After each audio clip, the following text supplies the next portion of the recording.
ঈদুল ফিতর উপলক্ষে ২১ মার্চ দেশের প্রেক্ষাগৃহে একযোগে মুক্তি পায় ৫টি cinema. Prince, once upon A time in Dhaka, দম, বনলতা এক্সপ্রেস, রাক্ষস ও প্রেসার কুকার। এর মধ্যে সবচেয়ে বেশি আলোচনায় থাকা শাকিব খান অভিনীত প্রিন্স মুক্তির দিনেই বড় ধরনের বিপর্যয়ের মুখে পড়ে। দেশজুড়ে প্রায় ১৩৩টি হলে সিনেমাটি প্রদর্শনের পরিকল্পনা থাকলেও সার্ভার জটিলতার কারণে দুপুর পর্যন্ত অর্ধেকেরও বেশি হলে কোনো শো চালানো সম্ভব হয়নি। ফলে প্রিয় তারকার সিনেমা দেখতে এসে হতাশ হয়ে পড়েন দর্শকরা। অনেক জায়গায় ক্ষোভ এতটাই তীব্র হয়ে ওঠে যে হল ভাঙচুরের ঘটনাও ঘটে। সিনেমাটির পরিচালক আবুল হায়াত মাহমুদ। এতে শাকিব খানের বিপরীতে অভিনয় করেছেন তাসনিয়া ফারিন ও কলকাতার জ্যোতির্ময়ী কুণ্ডু। তবে সিনেমা হল মালিকদের অভ্যন্তরীণ বার্তা ও তথ্য অনুযায়ী সার্ভার সংক্রান্ত জটিলতার কারণে নির্ধারিত সময়ে সিনেমা চালানো যায়নি। হল মালিকরা জানান, নতুন সার্ভার সিস্টেমে যাওয়ার পর থেকেই এই সমস্যা তৈরি হয়েছে।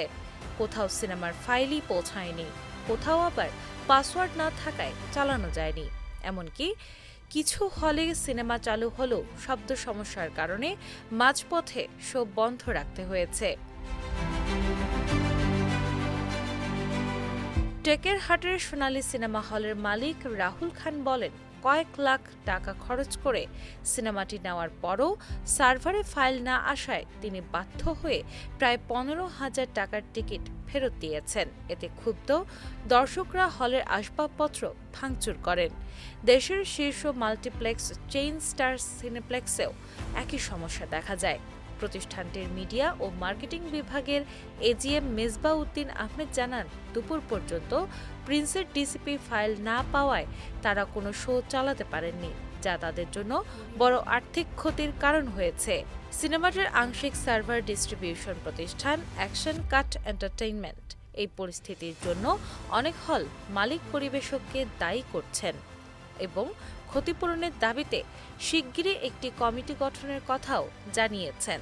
তবে এ বিষয়ে নির্মাতা অনন্য মামুন বা প্রযোজনা প্রতিষ্ঠান ক্রিয়েটিভ ল্যান্ডস এখনও আনুষ্ঠানিক কোনো বক্তব্য দেয়নি। অন্যদিকে প্রদর্শক সমিতির সভাপতি আওলাদ হোসেন উজ্জ্বল জানিয়েছেন, দ্রুত সমস্যার সমাধানে তারা কাজ করছেন। দিনা ইসলাম, বাংলাবাজার পত্রিকা।